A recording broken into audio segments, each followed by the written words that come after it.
Hi there, I'm Miss Shelton, and I'm going to talk to you about why you should study psychology at A level.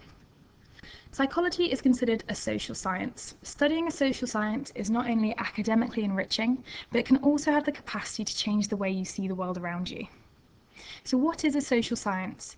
Here are some examples of what our students have gone on to study at university, all social sciences: psychology, sociology, anthropology, psychology with art, and criminology.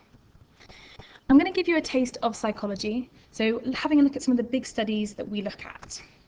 The first one being Zimbardo's Stanford prison experiment. This is a really famous study. Zimbardo wanted to see to what extent people conform to the roles that they're given to them. So he assigned his participants to role of guard and to role of prisoner, and the study actually had to be stopped after just 6 days because the participants were taking it too seriously, forgetting that they were an experiment. The guards became violent with the prisoners, and many prisoners showed signs of extreme psychological disturbance. The next piece of research is Milgram's obedience study, deemed as the most shocking experiment. In his experiment, he wanted to see how far people will go to obey the orders of an authority figure, even if it meant putting a stranger in harm's way. Now, he found that most of the participants went all the way up to the fatal voltage of 450 just because someone with a clipboard told them to do so. Fortunately, the experiment was a setup and no participants were actually harmed. Little Albert. This is the case study of the young boy that was classically conditioned to form a phobia of rabbits. What they did was they exposed the boy to a rabbit and a really loud traumatic noise, and then even without the traumatic noise, they found that little Albert had this phobic response to rabbits.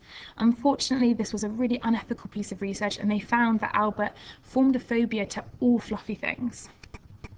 The case study of Genie, the feral child.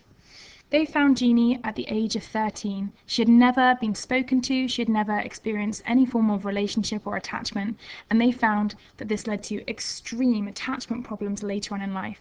This was a really important piece of research in developmental psychology to show us how important relationships are in our infancy.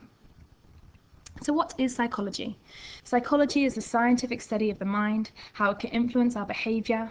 It's understanding what makes people tick and how this understanding can address many of the problems and issues in society today.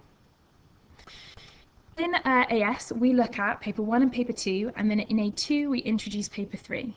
So when we're looking at paper 1, we're trying to answer the questions such as, how can behaviour be influenced? What are the effects of a lack of care at a young age? What are the causes of depression and OCD? In A2, we look at gender. Is our gender based on our biology? How is gambling addiction different from other drug addictions? So, what are the future prospects if you were to study psychology? Well, it gives you a broad range of skills that span both scientific and the arts, with opportunities within a variety of different employers. Jobs that are directly related to psychology includes clinical psychology and counselling psychology, psychotherapy, psychiatry, neuropsychology, educational psychologist, forensic psychologist, and health psychologist. But the skills that you gain from studying psychology as an A-level really are transferable to all fields. You learn written and verbal communication skills, writing reports, presenting ideas. You learn IT skills, handling of data, conducting statistical tests, analysing research and problem-solving skills. Next up, we've got a Q&A. So with us today, we have Kayla, who's studying psychology in year 13. She's going to answer some questions for us.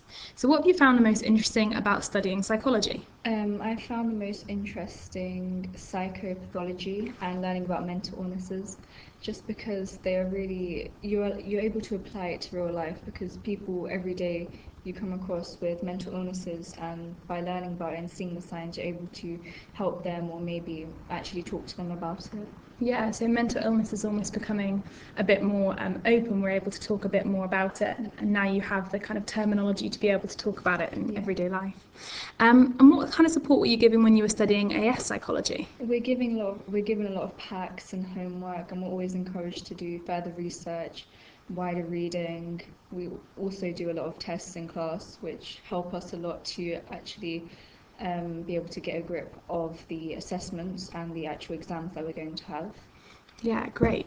And finally, what are you going to study at university? How do you think psychology will help you in that study? I'm going to study biomedical sciences and then study medicine as a graduate, because I want to become a psychiatrist. And psychology and psychiatry, they're linked together. So the aspects I learned from psychology, I'll be able to apply to psychiatry. Brilliant. Thanks a lot, Kayla.